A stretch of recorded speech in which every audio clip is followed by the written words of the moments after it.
Salut à toi peuple du rhum, bienvenue sur la chaîne du bar de l'ours. L'ours c'est moi et le bar on le trouve derrière moi, juste là, derrière nous comme vous le voulez. Aujourd'hui, petite vidéo de dégustation avec la bouteille que voici ici présente. C'est donc une bouteille de Trois-Rivières, le Trois-Rivières VSOP. La voici, avec vraiment cette petite collerette là, bleu turquoise, que vous retrouvez sur tous les produits Trois-Rivières, qu'on retrouve vraiment, ça ressemble à ça, voilà, un petit peu. Et on l'a aussi sur la bouteille de Trois-Rivières, vraiment 50, voilà, c'est vraiment cette couleur un petit peu turquoise comme ça, qui est très spécifique, qui permet vraiment de trouver visuellement le rhum. Je trouve ça très intéressant.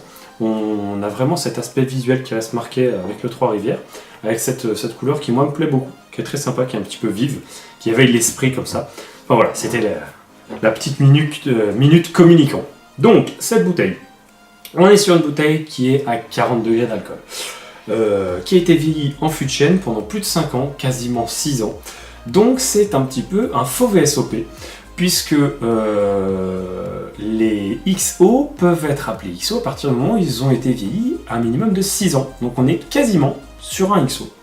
Voilà, néanmoins ça reste sur la bouteille VSOP.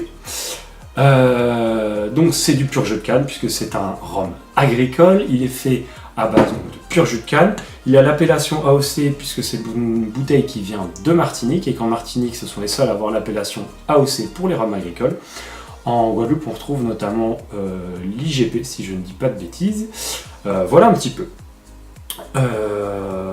Au niveau de Trois-Rivières, c'est une distillerie qui était située à Sainte-Luce, qui l'est encore mais qui ne distille plus, puisqu'en fait la production maintenant de Trois-Rivières est distillée dans la distillerie de Lamoni depuis la fin, juste avant les années 2000. Donc il faut savoir un truc avec Trois-Rivières, c'est que ils ont 2 distributeurs, un pour la grande distribution, les GMS, et un second pour les cavistes. Donc ce qui explique que vous pouvez trouver des produits vraiment différents, des cuvées différentes, quand vous allez aller dans votre supermarché ou hypermarché, et quand vous allez aller chez un caviste. Pour le coup, voilà, c'est des choses qui peuvent être vraiment différentes, puisqu'ils ont 2 distributeurs, chose qui est pas forcément courante pour toutes les marques. On a des marques qui ont vraiment un seul et unique distributeur, et donc il n'y a pas vraiment cette disparité de temps en temps entre les cuvées et les bouteilles.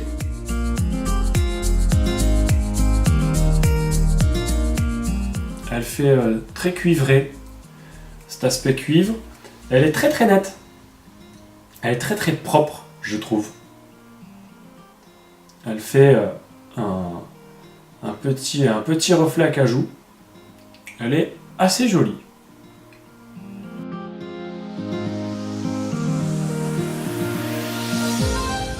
Alors pour le nez, on est tout de suite sur quelque chose de très très boisé. On est sur quelque chose qui est vraiment de la canne, on le sent directement.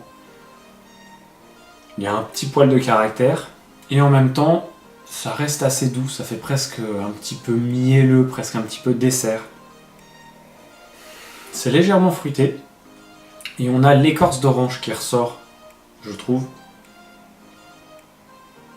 avec cet aspect bois très présent. En fin de nez, en toute fin de nez, en le laissant un petit peu serré, on trouve des épices. Pas trop fortes, mais on trouve des épices plutôt douces, effectivement. C'est vraiment un profil qui est assez typique d'un rhum agricole, puisque ça fait un petit peu sec au nez. Ça fait assez boisé, presque un petit peu tannique, du bois mouillé en fait. Et en même temps, on a ce caractère de canne qui se révèle quand même.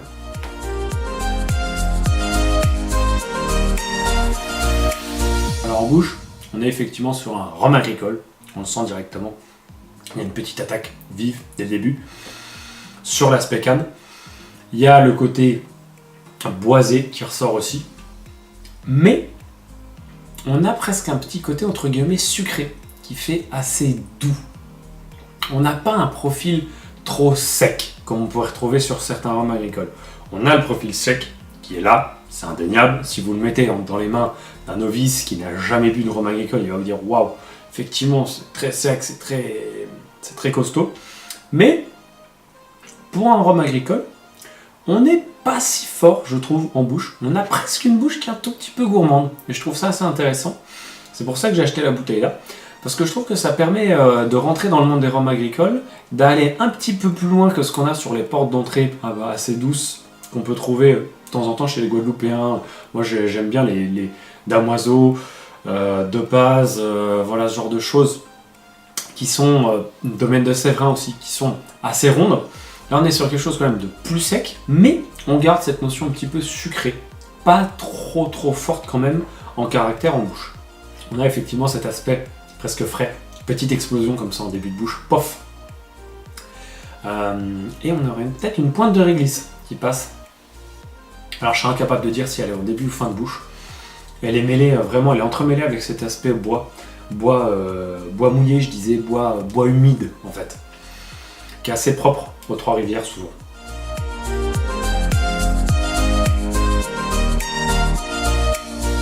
La finale, elle est plutôt longue. Il y a effectivement ce côté réglisse qui arrive sur la finale. On a le côté boisé, bois humide, vraiment présent. On voit presque, on matérialiserait presque le fût, comme ça, dans un endroit un petit peu humide, au sec, à l'abri, dans la pénombre, comme ça. Je m'y croirais presque, dans le chai. Donc elle est assez longue, effectivement. Le côté boisé, c'est vraiment ce qui domine. Elle est presque un tout petit peu rêche, en toute fin quand même. Il y a quand même cette puissance. Et il y a une trace de tabac qui va passer un moment. Sur la finale, toute fin. Entre deux notions vraiment de bois, on va avoir ce petit côté feuille de tabac. Tabac assez amer.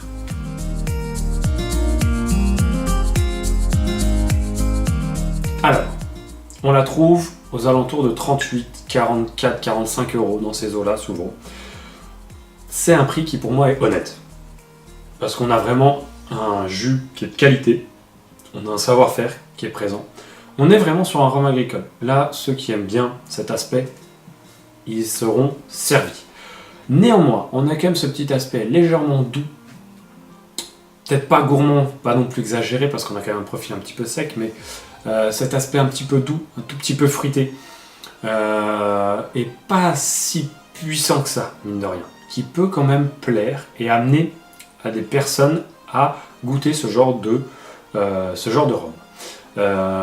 Pour moi, c'est une belle découverte. J'avais bu très peu de Trois-Rivières, je trouve que c'est vraiment un très bon compromis.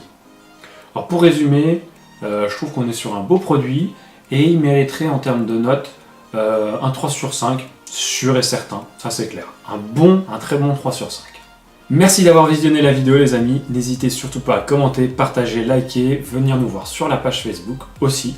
Moi je vous dis à très vite pour de nouvelles vidéos et surtout n'oubliez pas plus haut que le rhum.